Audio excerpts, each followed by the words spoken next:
Most people think of old kings when they hear the word inbred. They remember ancient thrones, royal weddings between blood relatives, and grand castles falling from inside. Stories from faraway lands and long ago times. But what if this story is not in history books? What if it is happening right now in a quiet corner of America? In a small forgotten place lives a man whose life shows the price of isolation. His name is Timmy Whittaker. He cannot speak. He cannot read. He does not write. Yet he has become the image of something real, something painful, something that exists even today.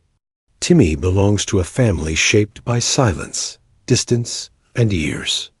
Without change. This is not a tale about ancient rulers. This is about a man who lives in a place called Odd, a name that sounds made up, but is not. This place is hidden in West Virginia. Hills cover it like a blanket. No shopping malls. No hospitals nearby. No fast food. Only dirt roads, wooden houses, and people whose roots go deep into the same soil. Strangers do not visit. Locals do not move. And over time, everything turned inward. In Odd, the family tree did not branch out. It circled. Brothers became husbands. Cousins had children with cousins. Not because they were cruel, not because they wanted it, but because there were no other choices. Poverty closed every path. Distance made every option disappear. At first, the signs were quiet. Then children arrived who could not talk. Some could not think clearly. Many would never live on their own. This happened in other towns too. But in Odd, the Whittakers became known, not because they wanted attention, because their lives showed what long years of being cut off can do. One boy was born at the end of that road. His name is Timmy Whittaker. Timmy came into the world in 1979. The house was small. The family was big. His mother, Lorene, carried the Whittaker name by blood and by birth. The home was filled with relatives. Many of them had their own struggles. From the start, Timmy seemed different. He made little noise. He showed few emotions. He did not begin school like other boys. Yet in time, he did attend classes. Even finished high school. That surprised many. It showed that inside the silence, something bright was still there. He never spoke, but he used his hands. Sometimes he made low sounds. In home videos, he sits still. Sometimes he smiles when someone holds his hand. He is rarely alone. A caregiver is always close. He does not live by himself. He does not travel far. Still, he is more than his quiet nature.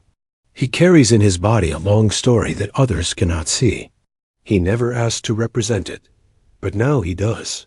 Always calm, always watching, always alive. Timmy has never said a word, not even one. But he shares his thoughts in other ways. He points, he makes sounds, he looks at faces. Sometimes he follows simple tasks. Other times, he stares far away.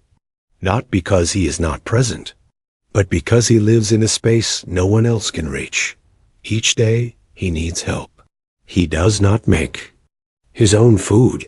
He does not clean himself. His Aunt Betty and Cousin BJ care for him. They feed him, they wash him, they protect him.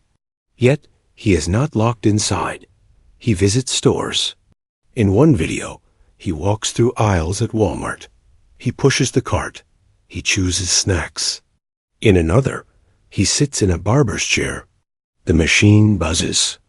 His head stays still. No fear, no shouting, only silence. A gentle kind, like time stopped. His arms are strong. His legs support him. He lifts light things. But his eyes do not stay still. They move around. They blink slowly. They never stay fixed. Yet, he remains part of the family rhythm. A quiet breath that never fades. This is the world where Timmy lives. No sound. No fast movement.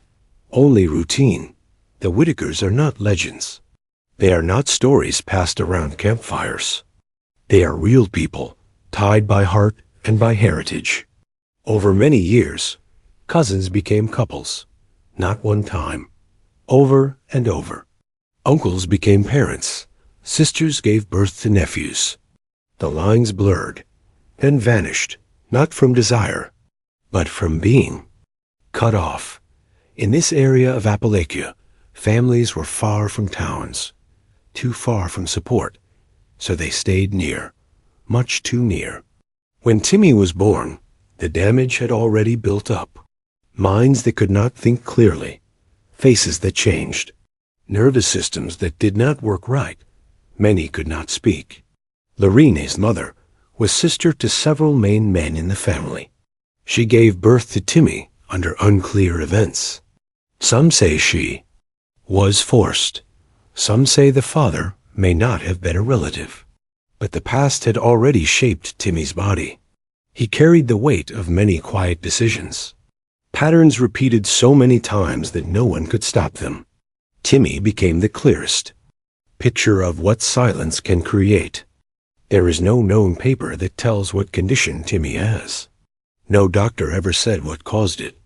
No test has been shared. Only guesses. Some think it may be autism. He does not speak. His eyes do not meet others. He shows few feelings. He makes repeating sounds. He avoids people. Yet he finished school, which means he understands more than he shows. Others think it may be another mental condition, a deep one, something that blocks normal life. He cannot survive without help. He cannot speak his needs. Some wonder if his state came from rare gene problems, like Fragile X that happens in boys. It can lead to late talking, slow thinking, and trouble with feelings. But no scan was done. No checkup was made. These remain ideas only. Timmy walks on his own. He has no visible marks. He does not shake. He does not use a chair. His limits seem to live in his brain, not in his muscles. What stands out most is the lack of care. No records. No medicine. No plan. Just a family, trying each day. Not because they gave up, but because they never had a place to begin. He is not just untreated. He is unknown by the world of health. That may be the truest sign of his story. Not a sickness, but a deep shadow left by old choices. Timmy is still breathing. In the newest clips, he lives in the same home. The same people are near. The same silence wraps around him. In 2021, he had a heart attack. He was taken to a hospital. They helped him. He came back. It was one of the only times he received any help from the outside. Donations came. A new roof, a better car, a few machines. But Timmy's life did not change. He still does not drive. He still does not use phones. He does not write. His days are quiet circles. Eating, resting, sitting. His aunt and cousin help with every need. He is never left alone, but he always seems apart. There is no way to know how long he will live. No chart says it. No expert can guess. He is one man growing older in a world that moves fast while he stays still.